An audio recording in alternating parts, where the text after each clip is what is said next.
This video is not intended to be used for diagnosis of any medical condition. Patients seeking diagnosis should consult a physician. It is important for you to carefully read the owner's manual before operating. This video brought to you by Invacare Corporation, the world's leading manufacturer of home oxygen equipment.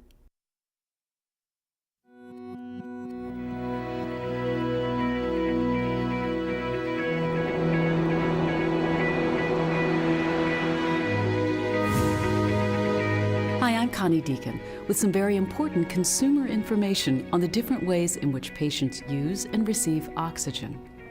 If you're watching this video, most likely it's because your doctor has prescribed supplemental oxygen for the treatment of chronic obstructive pulmonary disease. More than half of the 1 million oxygen patients are under the age of 65. Just because your doctor has prescribed oxygen doesn't mean you have to stop being active. In fact, studies have shown that staying active will improve both your health and your quality of life. The level of oxygen you use and the length of treatments have been determined by your doctor. A nasal cannula supplies the oxygen. To discuss the importance of your oxygen therapy, we spoke with a respiratory therapist. There have been a number of scientific studies that have documented the importance of using long-term oxygen therapy at home. The most important and often referenced study is what we call the KNOT study. And the KNOT study was a nocturnal oxygen therapy trial that was done in 1980. And the most important outcome of that was that it found that patients that adhered to their physician's prescription lived longer and more productive lives. Long-term oxygen therapy is typically prescribed for patients with chronic lung disorders who have a lower than normal level of oxygen in their blood. This low level of blood oxygen is called chronic hypoxemia, and it is not life-threatening as long as it is not left untreated. Since you've been prescribed home oxygen, it's going to require that you use some type of oxygen equipment on a daily basis. The most important thing for you is to choose the system that most closely approximates your daily lifestyle. You should not view your oxygen prescription as a negative. If you follow your doctor's prescription, you can continue to lead a very active life. Where does the oxygen come from? There are several systems for ambulatory oxygen, and unfortunately, this is where things can get confusing. Let me clear some things up for you. You can either have your oxygen delivered to your home every few weeks by a home health care provider, or you can make your own oxygen at your convenience. The choice is yours. First, I'd like to discuss having oxygen delivered. There are two ways that oxygen can be delivered to your home: liquid oxygen and oxygen cylinders.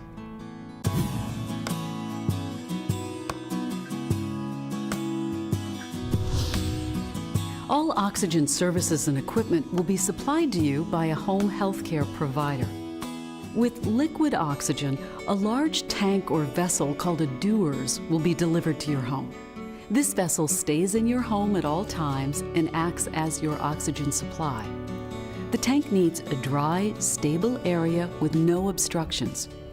You'll refill your portable tank from the large vessel, or you can directly attach your cannula to the tank with a long hose.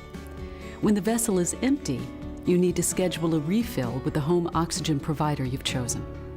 Because your only option for oxygen delivery is that single provider, you're subject to their availability. The service agent will remove the vessel from your house, then refill the vessel from a large storage tank in the truck. After the vessel has been refilled, it will be brought back into your home by the technician.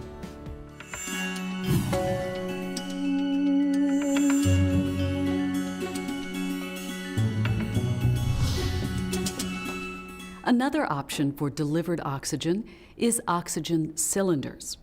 Individual oxygen cylinders are delivered to your home by a home health care provider. Based on your prescribed oxygen flow rate, a 2-week supply is standard. The average sized cylinder requires a cart for portability. When your supply runs low, you need to call your provider to schedule a delivery. Plus, you need to have a safe storage place for all those cylinders, like a large closet or secure storage room.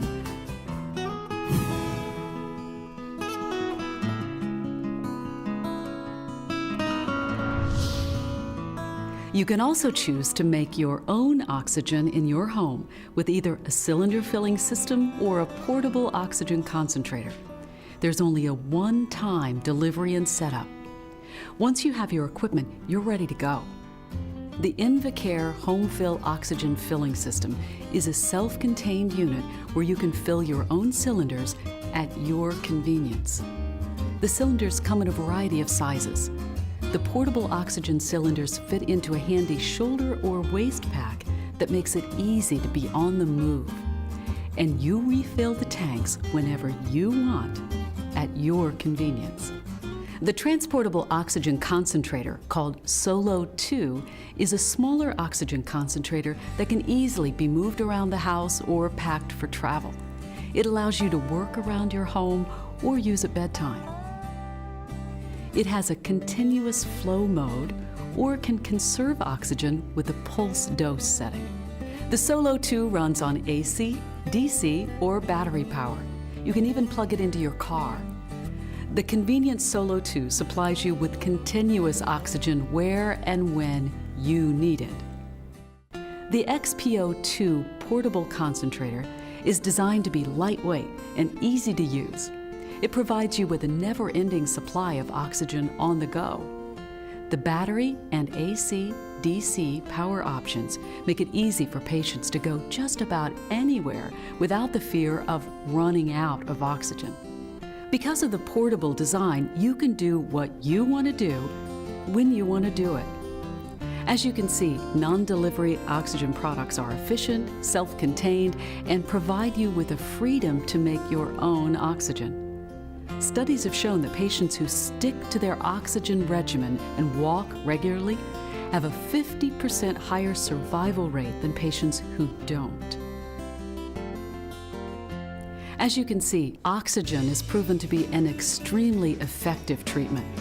We've talked about the different ways in which it's delivered, the ways in which you can make your own oxygen.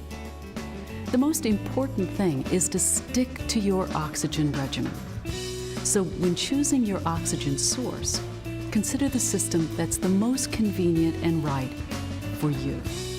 Remember, the choice is yours. I hope this has been informative. Thanks for watching. I'm Connie Deacon.